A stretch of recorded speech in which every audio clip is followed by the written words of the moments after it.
Okay, so ito na yung video natin na nabanggit ko sa unang video ko na i-upload ko mga idol, na kung paano tanggalin ang nakalimutang password ng Oppo A54 gamit ang PC or personal computer.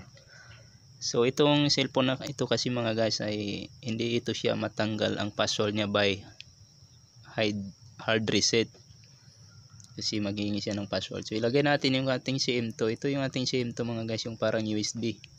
Ito yung pangtanggal natin ng password. So punta tayo sa may SIM to MT2. Yan, open natin yan mga guys. Yan yung interface mga guys. Pag na-open natin, yan yung interface ng ating SIM to MT2. So dito sa box na ito, wag na nating palitan yung zero base. Tapos dito sa isang box mga guys, piliin natin yung B2112 base version 2112. Ayan, din punta tayo sa service. Dito sa service, ito yung makikita natin mga guys. So select natin yung smart reset. Ayan, so pag na-select natin yung smart reset, click natin yung reset setting format FS.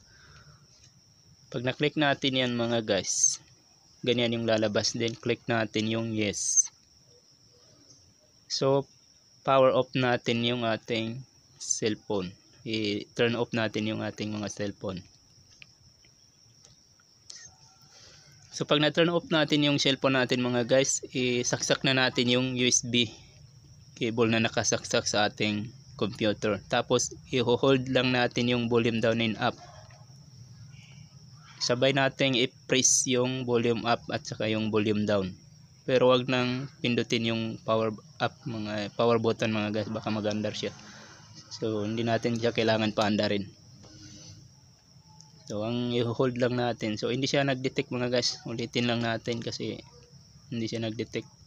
Medyo masikip kasi itong cable ba, kasi bago pa lang. Hold power button, ay hold volume down and up. Then sa bypass lock. Okay, ayan. Ulitin natin. Sabay natin pindutin yung volume up at saka volume down, din saksak natin ang USB cable.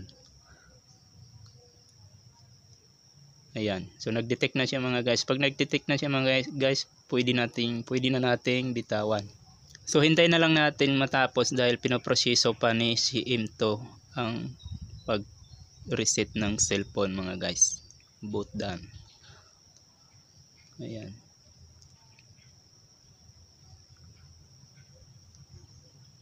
Itong SIM to mga guys, madali lang ito siyang gamitin. Format okay. Reset protection.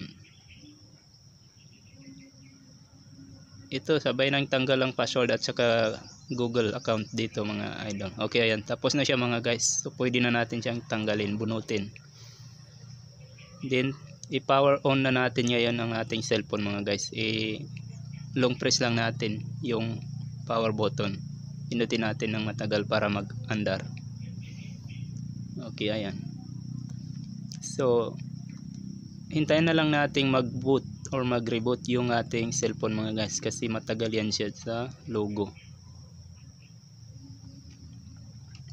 So doon sa smart reset mga guys, tanggal na yung password doon at saka yung kanyang Google account, pati na rin yung mga files ng ating cellphone.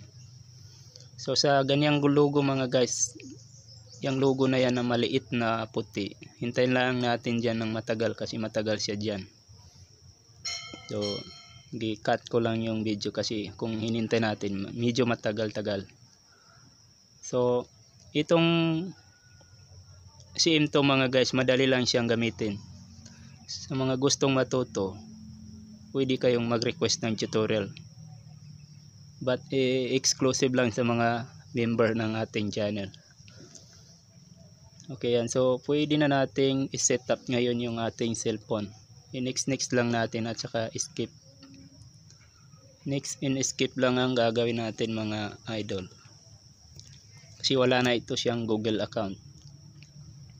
Sa mga gustong magpaturo kung paano gamitin ang SIM to, Ito napakamura lang ito mga guys, nasa 3,000 plus lang ang SIM2 dongle na pangtanggal ng password ng mga Android phone.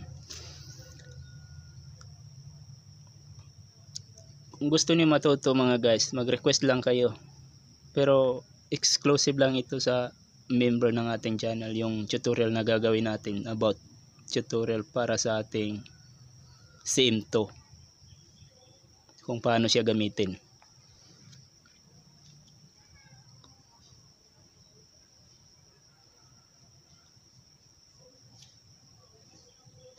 Okay, ayan. So ngayon wala nang password yung ating cellphone mga guys. So hindi natin yun makaya kung wala tayong SIM2 MT2. Kahit marami pa tayong PC, kahit tambak-tambak pa yung laptop natin, kung wala tayong SIM2 MT2, hindi natin siya matatanggal. Ayan. So maraming salamat sa panonood mga guys. Sana nagkaroon kayo ng idea sa video natin na ito. At kung gusto niyo pa ng iba pang video, pwede kayong mag-subscribe at i-hit ang notification bell sa ating channel para maging updated kayo sa mga susunod pang video. Maraming salamat sa panonood. God bless.